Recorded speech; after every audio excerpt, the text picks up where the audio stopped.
ভুলে গেলে চলবে না ঠিক কোথায় তুমি নিজেকে মূল্যহীন হিসেবে দেখেছ, কোথায় তোমার থাকা না থাকায় কিচ্ছু যায় আসে না।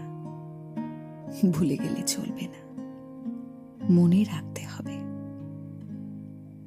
মনে রাখতে হবে কে আছি বলে আর কোথাও ছিল না, কে তোমার খারাপ সময় জেনেও তোমাকে উপেক্ষা করে গেছে। আবার সেই মানুষগুলোই তোমার ভালো সময়ে এসে বুকে জড়িয়ে নিয়েছে।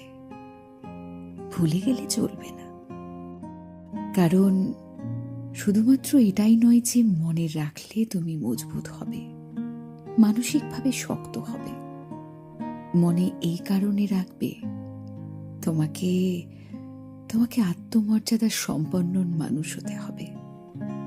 কিছু বিষয় মনে না রাখলে তুমি কখনোই নিজেকে ব্যক্তিত্ববান মানুষ হিসেবে গড়ে তুলতে পারবে না।